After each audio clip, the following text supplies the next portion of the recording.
This week on B.Hooked Crochet, I'm going to walk you through a quick and easy pair of Tunisian crochet boot cuffs. These are only going to take you a couple of hours to make, and to find the supplies list and the written instructions, you can either click on the icon in the top right corner of your screen or search for quick and easy Tunisian crochet boot cuffs at BHookedCrochet.com. All right, let's see how it's done.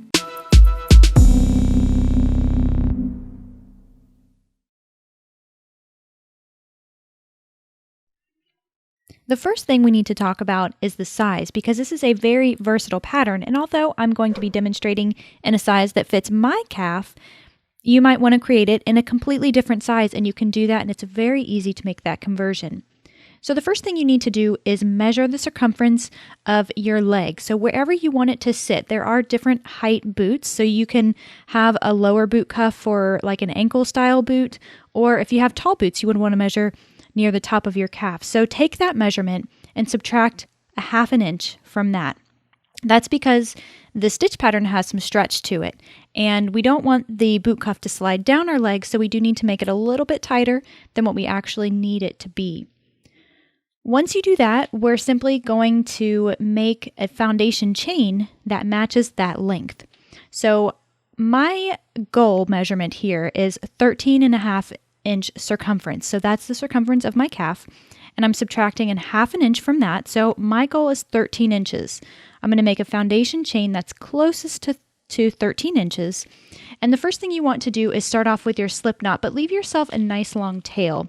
We're going to be crocheting these flat and then sewing them together at the end. So create your slip knot and place that loop on your hook.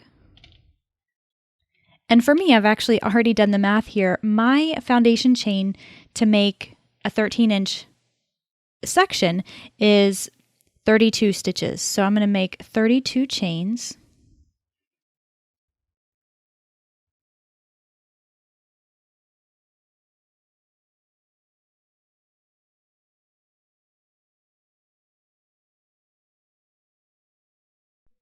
Now, once you've made your foundation chain the length that you need, or if you're following right along with me, again, I have 32 chains here. Well, the next thing we're going to do is jump into the forward pass of the first row. Now, the stitch pattern repeat is really simple for this pattern.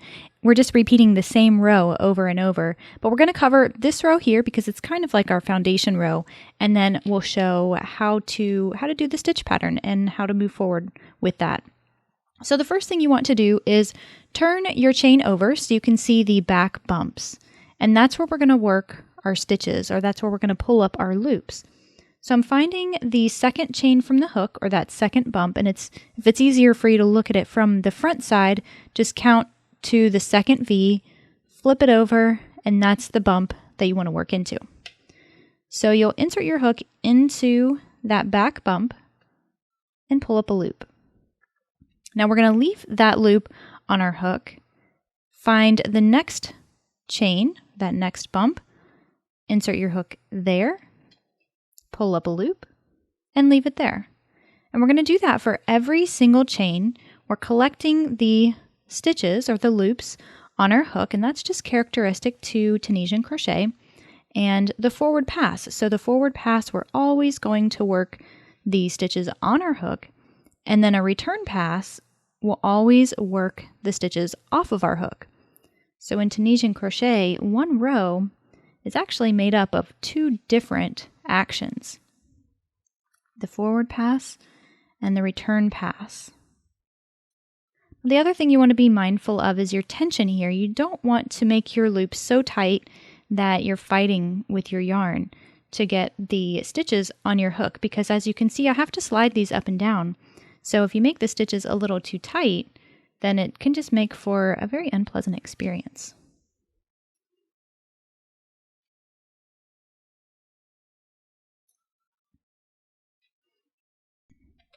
Now, once you've worked all of your loops on your hook, so you've pulled up a loop into every single chain, you can go ahead and count them. That's going to be the total number of chains you started with. So in my case, it's 32. That way I know I didn't miss any stitches. Well, we're going to start now with the return pass, and the way we're going to do that is really quite simple, and it's actually the same throughout the entire pattern. The first thing we want to do is wrap the yarn around our hook and pull it through just that first loop. We always have to do that to create an edge stitch and to kind of keep our edges a little more tidy. And we're actually maintaining our stitch count that way too. If we were to yarn over and say pull through 2, we would be decreasing by 1. So that just applies to that edge stitch. What we're going to do from here is wrap the yarn and pull through 2 loops.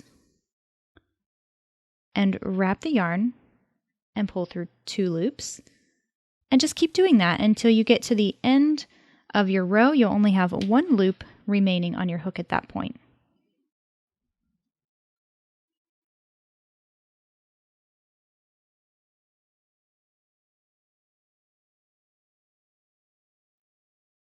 Once you've finished that return pass, you'll have just that 1 loop remaining on your hook, and we have a little mesh kind of framework that looks like this.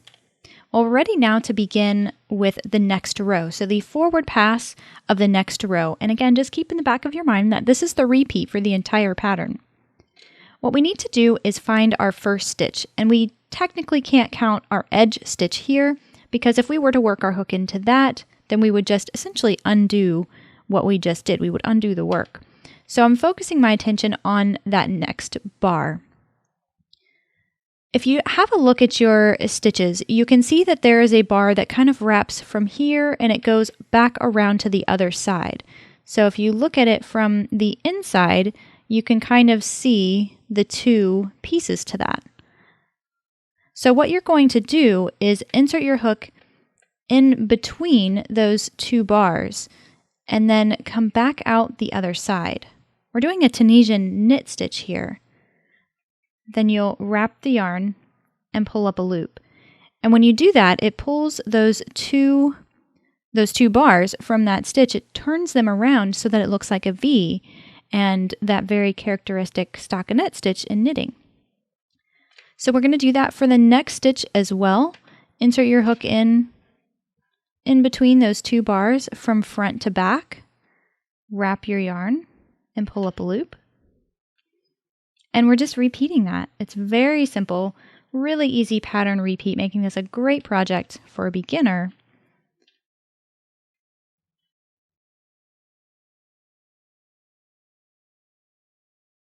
Now again, you want to be mindful of your tension here. You want to keep things loose enough that you can comfortably work with it, but not so loose that you have holes in your work. Now these holes from this side here, they'll naturally close up as we finish up this forward pass of the next row.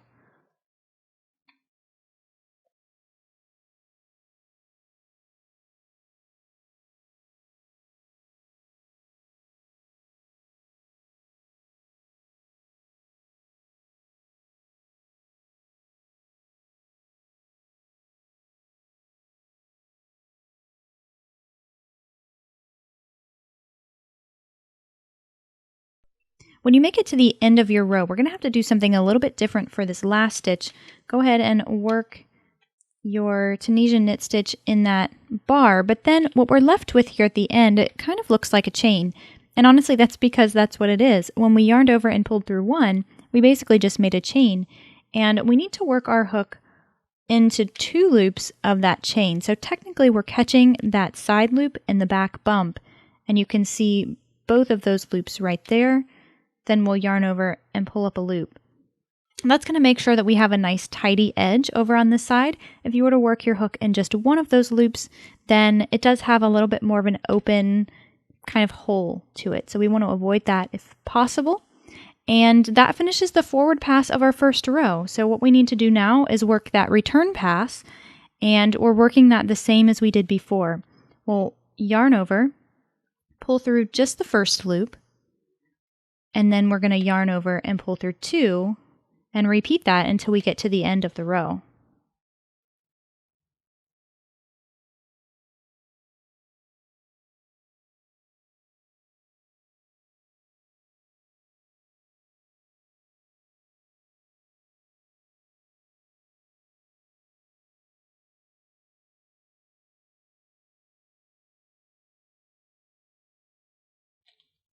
So once you finish that return pass, this is what our work looks like.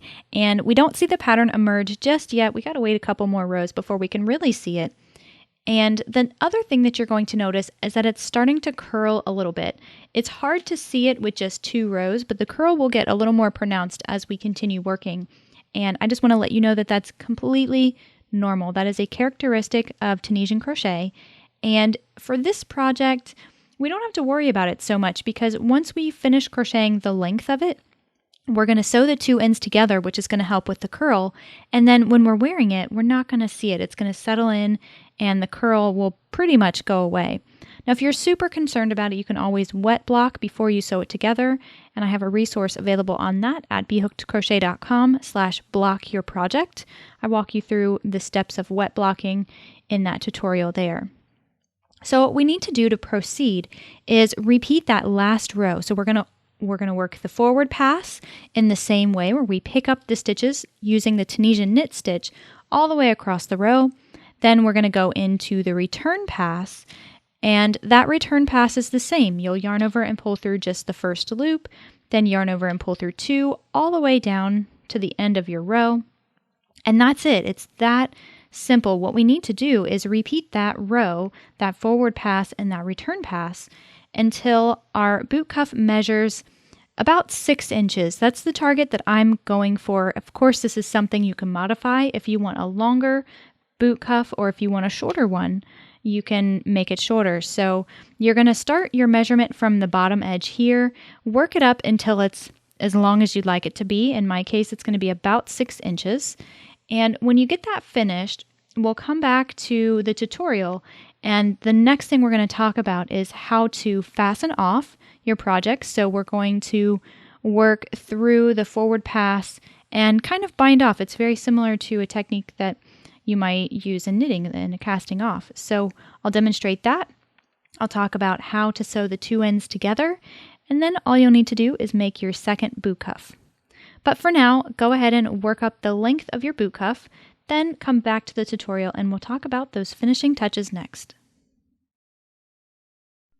Alright, so once you have worked up the length of your boot cuff, you want to make sure that you have finished on a return pass. So we just have the 1 loop on our hook, and we're going to proceed with the forward pass in our bind off row.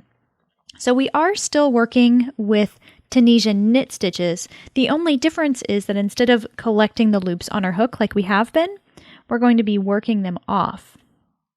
So we'll just insert our hook into the next stitch as we normally would, so from front to back, and then pull up a loop. And then you're going to pull that loop through the first loop or through the other loop that's on your hook. And so we've just binded that stitch off. And we're going to repeat that all the way across. So insert your hook into the next stitch, pull up a loop, and then pull that loop through the loop on your hook. And continue working that across your row.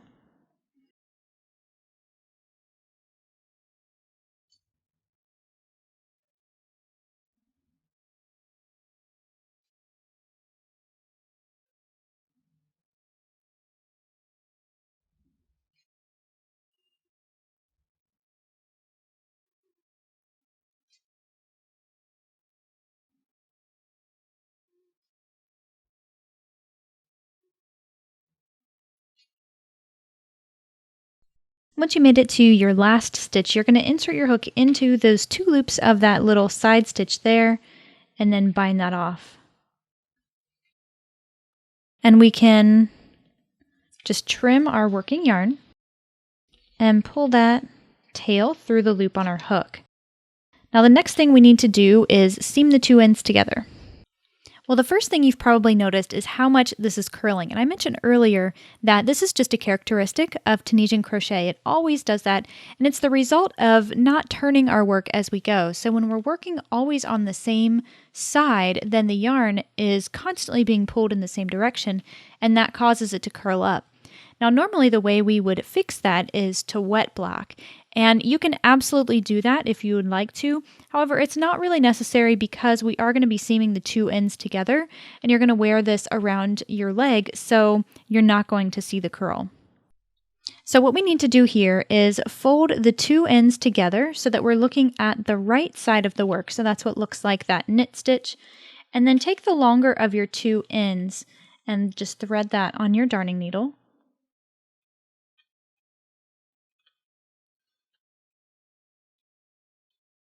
And locate your first stitch for the opposite side and just work that through. So we're just joining these two pieces together.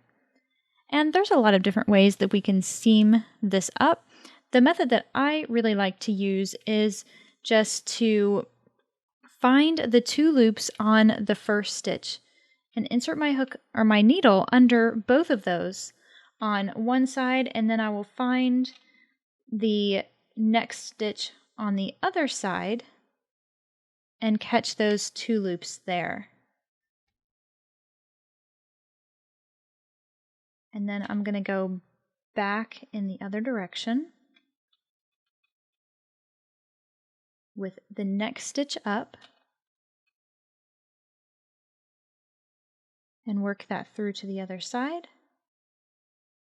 And just keep weaving back and forth, just like that.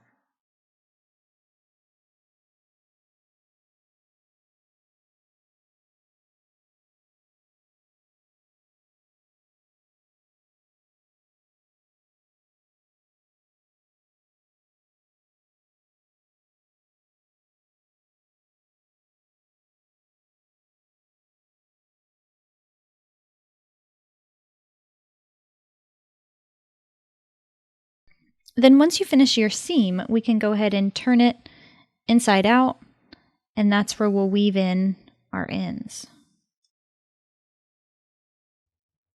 So the reverse side of the Tunisian knit stitch looks a lot like the Tunisian purl stitch. It's really bumpy, and so it makes it really easy to hide our tails in there because we've got so much texture to play with. We don't have to worry so much about seeing the end. So what I like to do is just work my needle around a row of bumps, just like this, so like the purl bump. Work it through in one direction, and then maybe jump down to the next row and work it just like that. So I'm just sort of weaving it around. And once you're comfortable that that's nice and secure, go ahead and trim that off, and we'll weave in the next one.